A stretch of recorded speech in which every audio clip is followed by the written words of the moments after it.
Hello and welcome back to The Sweet Spot. And oh my gosh, are you going to get fired up on this one? I sat down and talked with LuAnn Nigara, and all of her credentials and background, I'll read her bio at the end of the episode if you care to hear those. I think it's more important about what she talks about as a business owner, and she has such a great energy about her. I just love talking with her. About the 25-minute mark, there is an analogy in there that I absolutely love and have not heard of before. So I hope you enjoy the episode. And if you listened to this and took away a good takeaway or have something that you want to share, please be sure to tag us both on Instagram so we can say hi and enjoy the episode. Welcome to the Small Business Sweet Spot. I'm your host, Barb Davids, website marketing consultant and SEO strategist. In today's bonus episode, I'm chatting with a fellow business owner to bring out their best tips, tactics, and tangible strategies for helping you grow in business and life. Hey, LuAnn, thanks so much for joining me today. How are you doing? I'm great, and I'm looking forward to this conversation so much, and I appreciate you inviting me here to your podcast, Barb. Yeah, thanks for coming on. I have a lot of questions for you, but we'll see where the conversation goes. I am excited to share your wisdomness, to learn from you, and then also to share with my audience. And as we were going, as I was going through your website, there was a phrase that really stood out to me, and I would love to hear more about it because it sounds interesting. And it is, I don't want to get it wrong. Yeah. Excellence is a decision. So I would love to hear more about that. Okay, well, thank you for picking up on that. I just, in my experience, I'm in my own businesses. This is my second iteration of business in 42 years, and I know it's a decision to be excellent. I know that we often say, "Oh, we're gonna be really good at this. We're gonna be the best company that XYZs." But then we kinda get up every day, and some days we do just good enough. And the difference between doing good enough is the decision to be excellent. And so, therefore, I really believe that excellence is a decision. I believe that if you have the passion for an idea and you have some skills and innate talents in that passion, and you surround yourself with people who can help you maximize and leverage your skills and talents, then you can really craft a powerful business. But at the end of the day, you still have to decide to show up and do all the things, whether they're the things that you know innately you should do or the things that, a business expert like yourself, like you help people maximize their SEO, right? So Mhm. you can give somebody the tools, the plan every single day, but they have to decide to do it. They can't say yeah, but.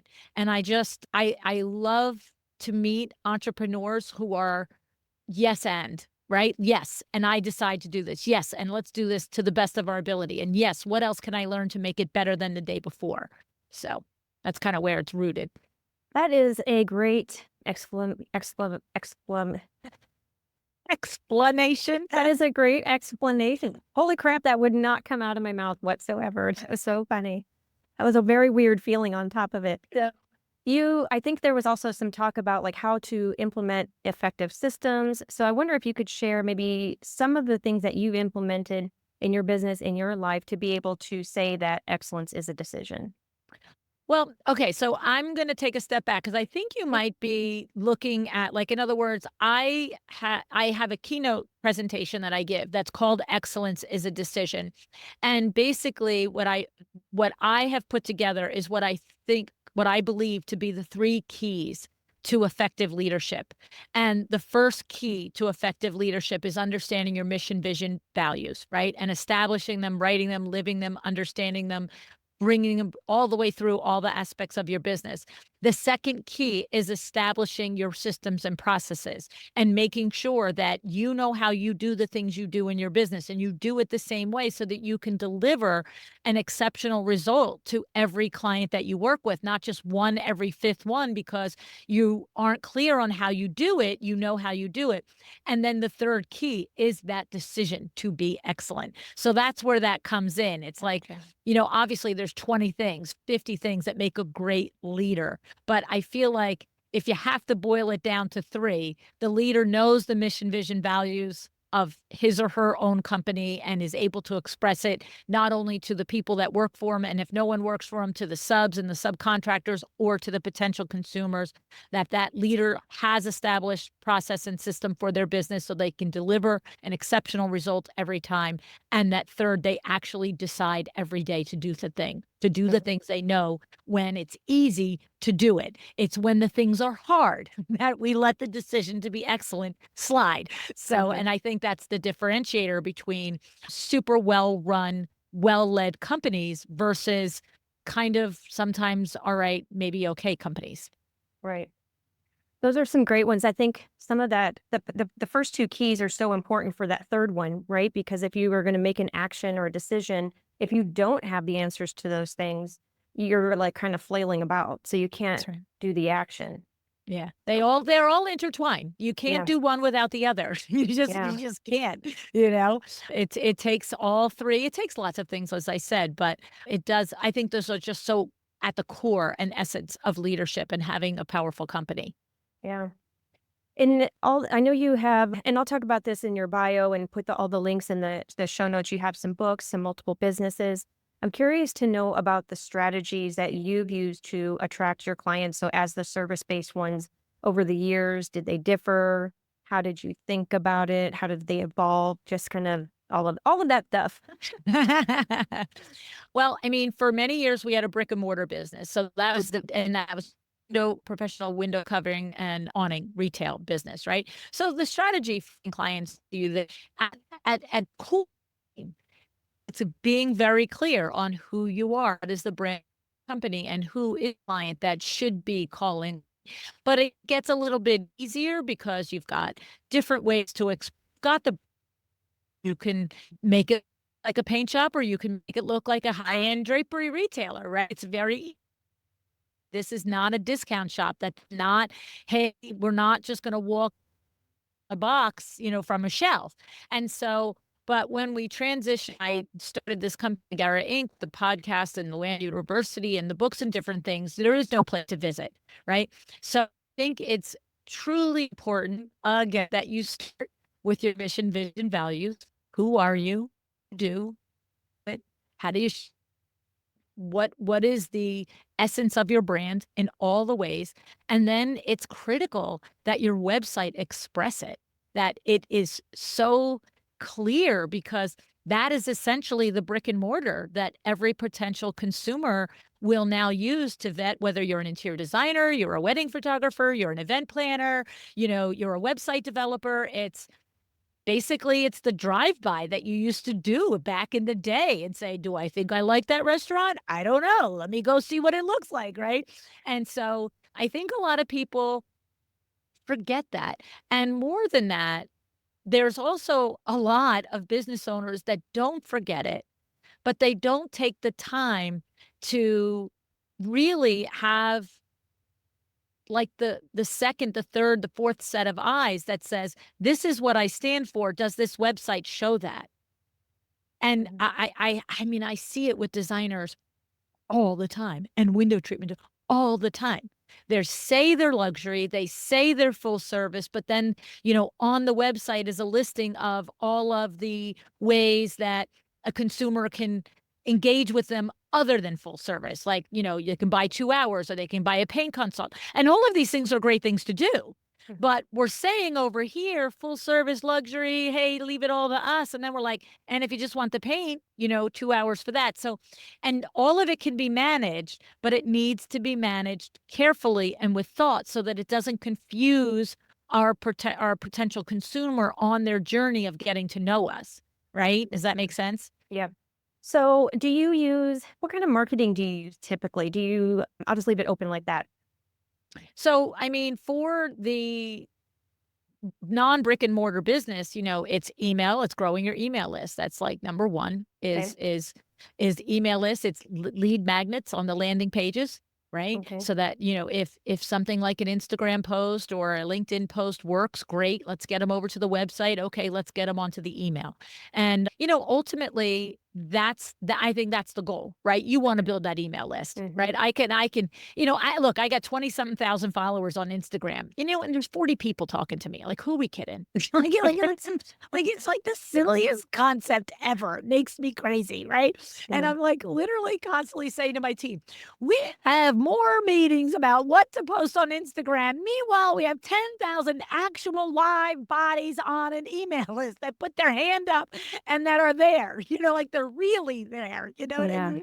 Yeah. So I like to, for me, for my particular business, live events and email is the top of the fun, like the live events and so the lead magnets and things like that are the top of the funnel. And then you hopefully they will buy a book or they listen to the podcast. Of course, the podcast is at the top of the funnel as well. But you get them into these things that maybe resonate with them here and there. And so for, designers, it could be, blogs. You could have, you don't have to do it once a month, but Mhm. something that shares your expertise and your passion, same with wedding photographers or something. It's like the tips and the things that people go, "Oh yeah, I didn't know that," and draw you in. And then once you get them there to that email, now you're continuing and hopefully educating and giving them value that they want to stay, right? Right. So you do live events as one of your top funnel pieces. How did you get into that, or what made you think, "Oh, I need to try this?"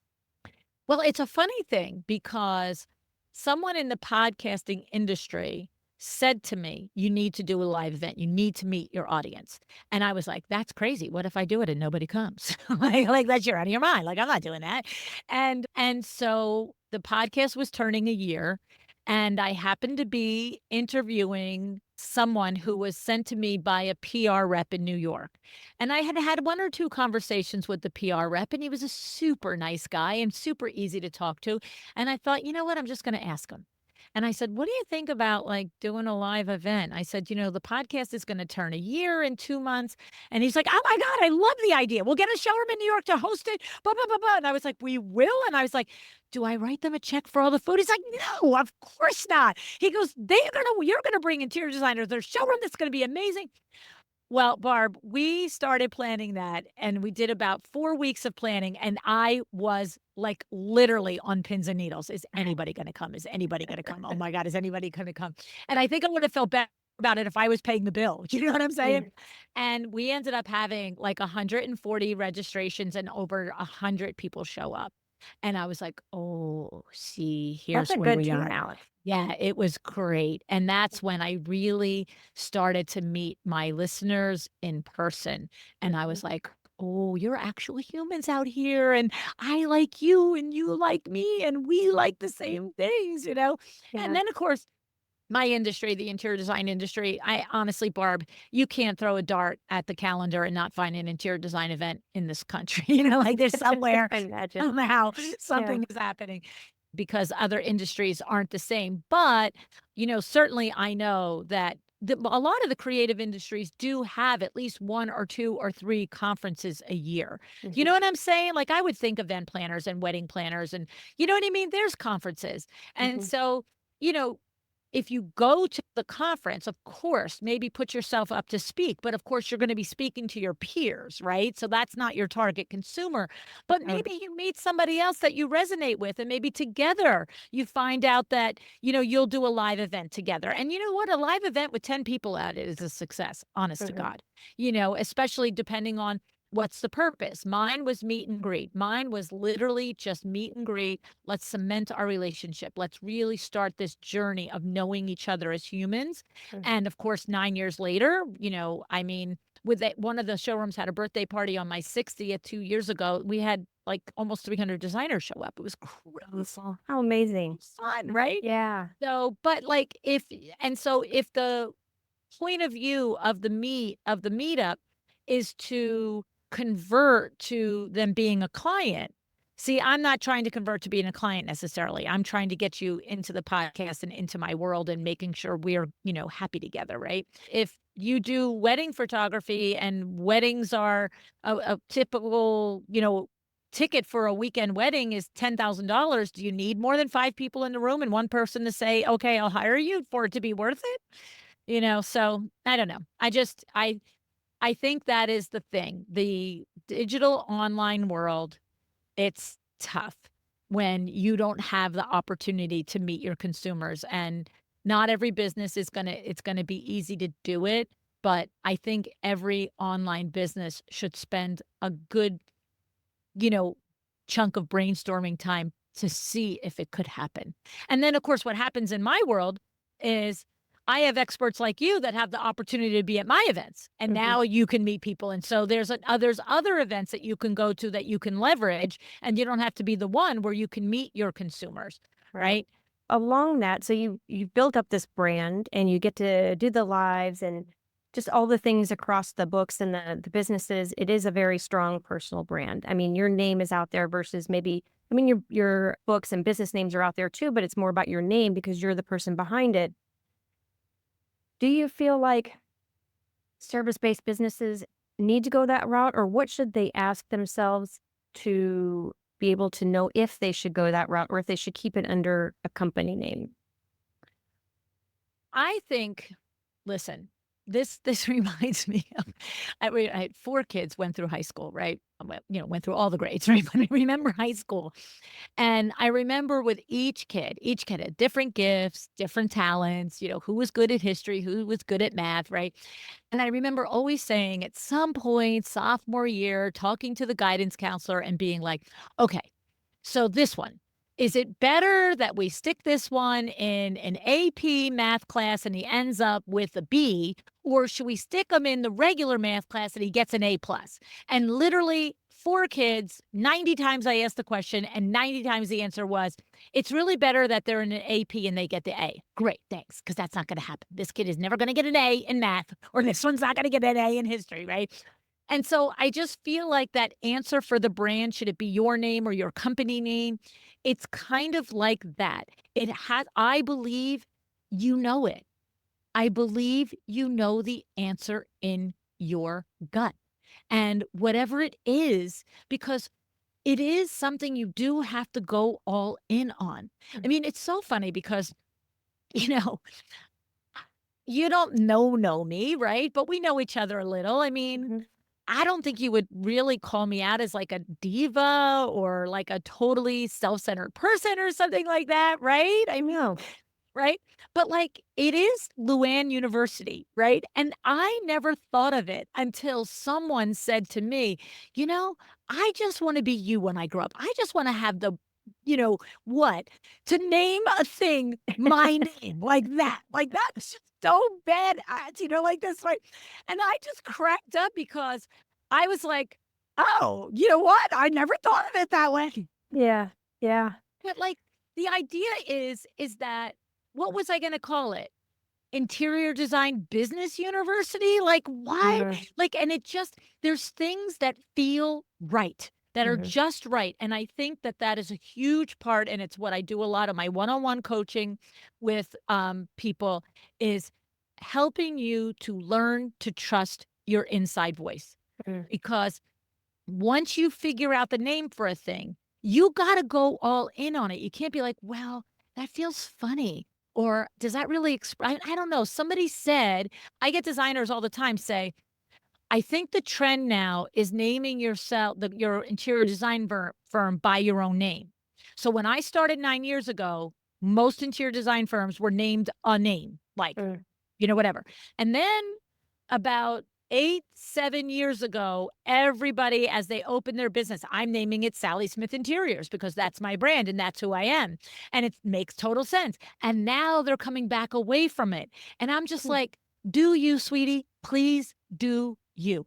Like, Mhm. what feels right to you? Does it feel like it should be, Spokane Interior Design, or does it feel like it should be Sally Smith Interiors?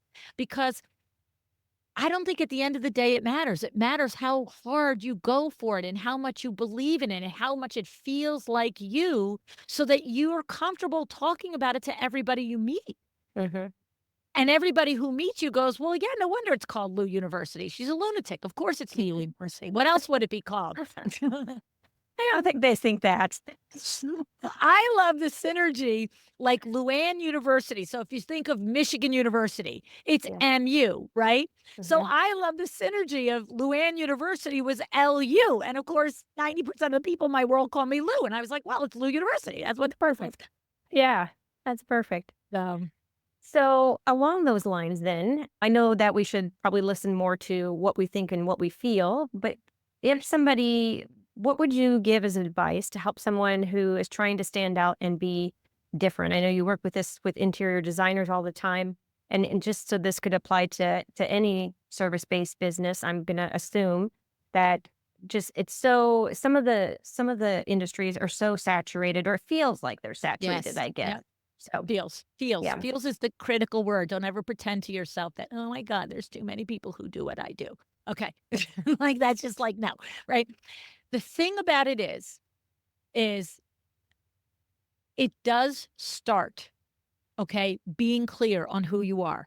It's so funny because in my first book, The Making of a Well-Designed Business, the very first chapter says establish your mission, vision, values. Exactly what I just told you is one of the first keys in being a good leader. And one time I had this interview with an interior designer, young girl on the podcast. And she had come to one of my now paid live events because I went on to have actual 3-day conferences and, live events and all the things like that. And I had met her in real life. And now I'm interviewing her on the podcast. And what I didn't know when I met her in real life was this backstory that she was telling me on the podcast, because by the time I met her in real life, she was kind of set to what she was doing. But as she's going through the backstory of her, she was in business at this point 2 years. So going through the 2 years previous, she's saying how first she's going to do this, and then she was going to be a stager, and then she invested in staging equipment, and then she decided that she should, do this, and she should be an e-designer, all the different things. And she said, and finally, ultimately, I realized where my lane is, and this is what it is. And I remember, and she's such a great kid. Her name's Laurel. I'm talking to her in the show, and I'm letting her tell me all the story, and all the learning lessons and all the things were so valid and so well earned. And her keep stepping back and reflecting was really good. And I was so proud of the work that she had done. But at one point, I said to her, I said, "But I know you have my first book." She's like, "Oh yeah," and I go, "Did you read it?" And she goes, "Oh, absolutely, I read it." I go, "When did you read it? Just?" And she goes, "Oh, no, I read it when I opened the business." Because I remember her emailing me and saying, "I got your book. I'm opening my business." And I'm like, the first chapter is establish your mission for your company, the vision for your company. I said, "Did you do that?" And she goes, "Oh, no." She goes, "I was too excited to get in business. I skipped that chapter." Oh, no. And so we both had a good laugh. And I said, "You kind of see how that would have helped, right?" And so my thing is yes, everybody feels like their field is saturated, right?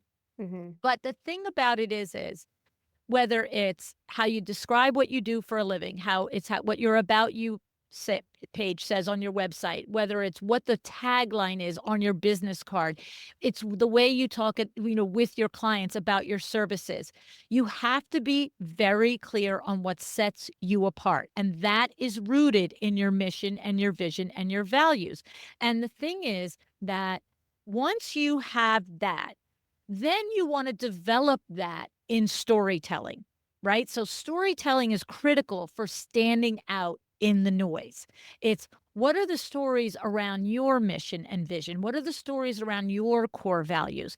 Because we can line up 5 core values and another company can have 3 of the 5, right? But even if they had 5 of the 5, the way they interpret it and the way they deliver it and the way they talk about it is going to be unique to them. Why is that particular value of integrity important to you? So it's going to be different than why it's important to me. So you need to, in order to stand out, not be afraid to actually stand out. Mm. You see, you have to be fine with this is who I am, this is how I do it. And I don't mean like being obnoxious about it, but I cannot tell you any person listening now that has a website that has an about you page, I want you to read your about you page and I want you to read your homepage. And if your face does not come to mind of you, the people who know you best, when they're reading these words, then you are not showing up as your authentic self. And therefore, you are not going to stand out in a noisy marketplace.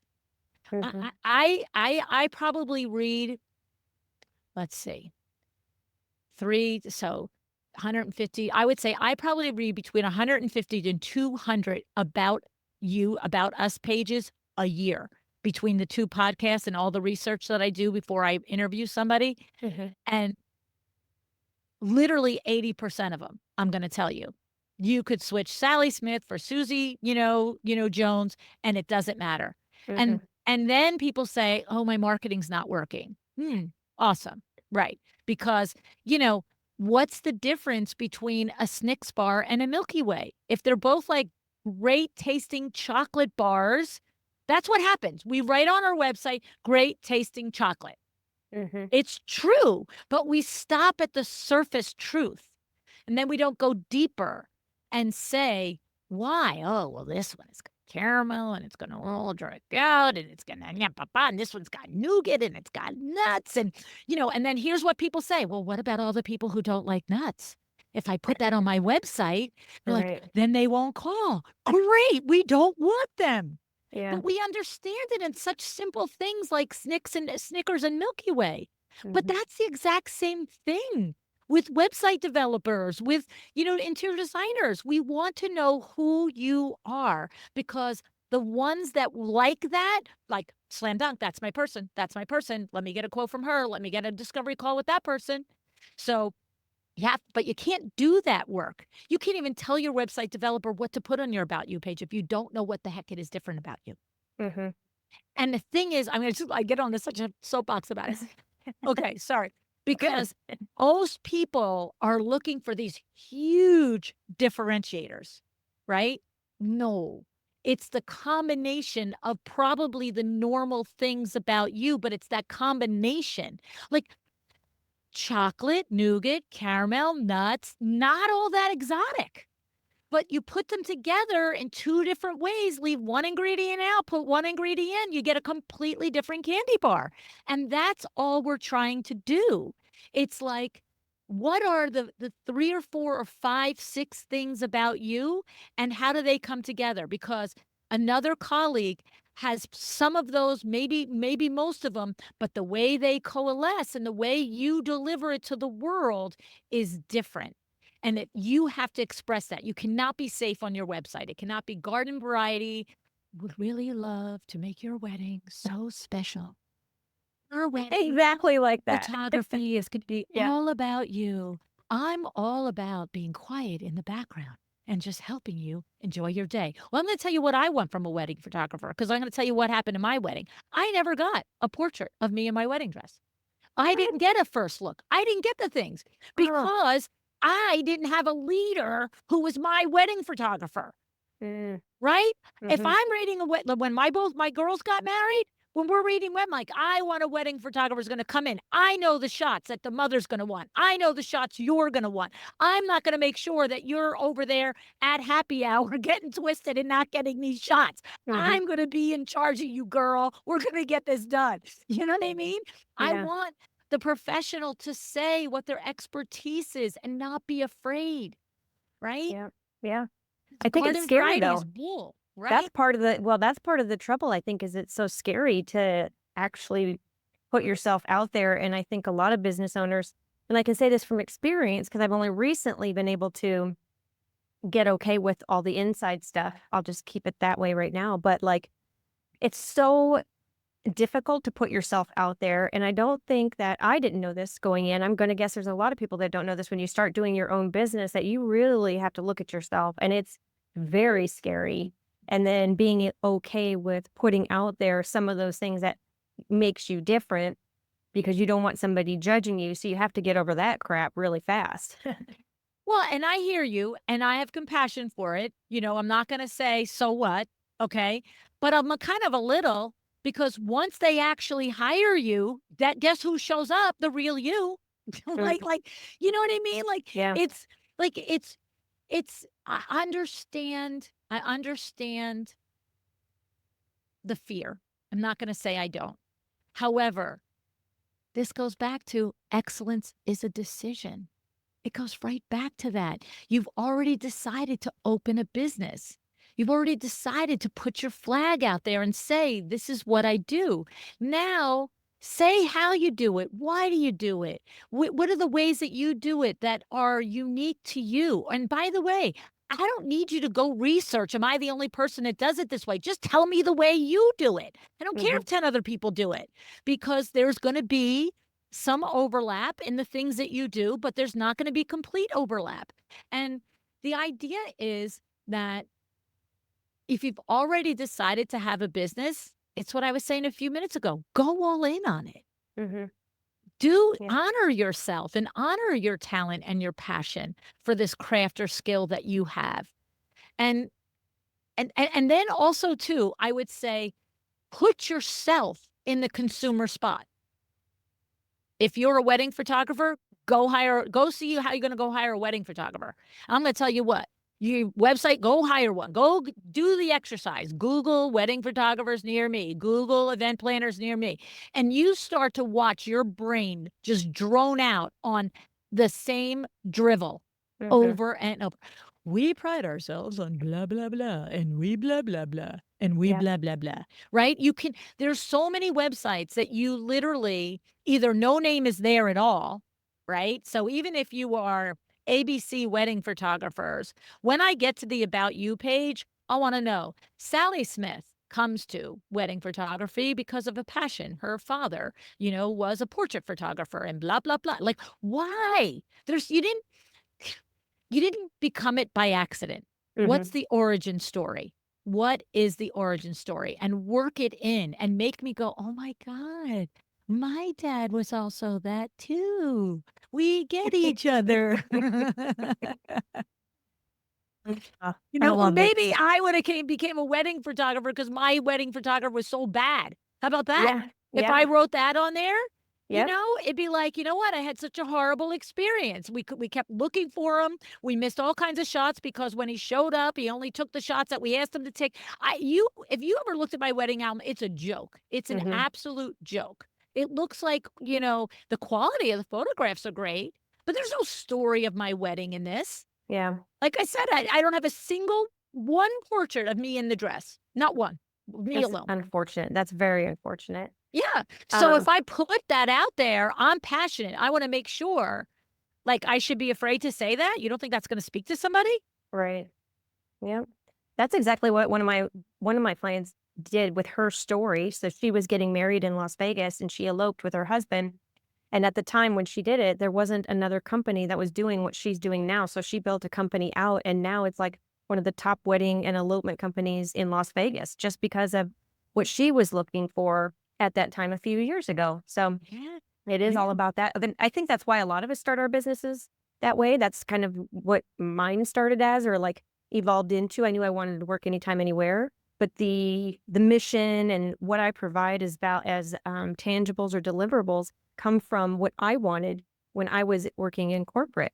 So I think Mm. a lot of us start our businesses for something that we were looking for that we want to help inherently for whatever reason. So there's a lot of passion behind it from that That's the perspective. core, to me, the beginning of your mission, vision, values, and your about page. That's the Hmm. core. Now you pull it apart and you add on it and you tweak it and you figure it out and you get your stories around it. I don't own my previous company, Window Works, anymore. We sold it to my daughter and son-in-law, but I still sit in on the sales meetings and I'm constantly saying to the sales team, "What's your stories? What's your Hmm. stories? You got to make it memorable. You got to Yeah. connect the people to why this company. They have 1,000 options out there. Hmm. You know, we provide on-time, wonderful service just isn't gonna cut it, Yeah. Yeah. right? Exactly. Right?